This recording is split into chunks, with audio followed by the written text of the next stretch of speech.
தன்னுடைய சட்டப்பேரவை தொகுதி எது என தெரியாத அமைச்சர் ஸ்ரீநாத் புனனைக்காயல் மக்களுக்கு சென்று நன்றி தெரிவித்துள்ளார் என பகடி செய்துள்ள முன்னாள் அமைச்சர் கீதா ஜீவன் முதலமைச்சர் விஜய் நடிப்பு நிலையிலிருந்து இயல்பு நிலைக்கு திரும்ப வேண்டும் என கடிந்துரைத்துள்ளார். ஸ்ரீநாத்னு ஒரு அமைச்சர் புன்னக்காயில் போய் எனக்கு ஓட்டு போட்டவங்களுக்கு நன்றின்னு சொல்றாரு. அப்போ அவர் என்ன மனநிலையில் இருக்கார், என்ன நிலையில இருக்கான்ற யோசிச்சுட்டு இருக்கோம். அவருடைய எது தொகுதினே தெரியாத ஒரு நிலையில இருக்கிறாங்க. இந்த மாதிரி ஒரு தாவக கட்சியினர் முதலமைச்சராக இருக்கட்டும், அன்னைக்கு பேசினார்ல திருச்சி கூட்டத்தில் தேர்தல் பிரச்சாரம் மாதிரியே பேசினார். அதே எழுதி வச்ச ஸ்கிரிப்டை பார்த்து அதே ஸ்ட்ரெஸ்ஸு பாஸு நடிப்போட பேசினார். அது எல்லாம் ஊர் அறியும் உலக அறியும்.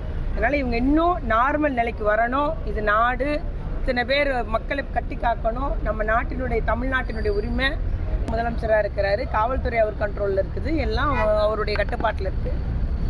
அப்போது சட்ட ஒழுங்கு அவர்களால் கட்டுப்படுத்த முடியல. குறிப்பாக பெண்கள் குழந்தைகளுக்கு அதிகமான ஒரு வன்முறையாக இருக்குது. அதுவும் நிறைய இடங்கள்ல அவர்களுடைய நிர்வாகிகளே ஈடுபடுறாங்க. அதை கூட தட்டி கேட்க முடியல. டீ கடைக்காரன்ட்ட காசு கொடுக்க மாட்டேன்னு சொல்கிறது. நம்மளுடைய ஸ்ரீவைகுண்டத்தில் அந்த பெண் வன்கொடுமை செய்யப்பட்டிருக்கிறார். அவளும் தாவாக்காவுடைய ஒரு ஆதரவாளர். பண்ணவங்களும் தாவாக்களுடைய நிர்வாகி. இங்கே லோக்கலில் ஸ்ரீநாத்னு ஒரு அமைச்சர் இருக்கார், மதர் நாராஜ் ஒரு அமைச்சர். யாருமே அதை போய் கேட்கவே இல்லை, கண்டுக்கவே இல்லை.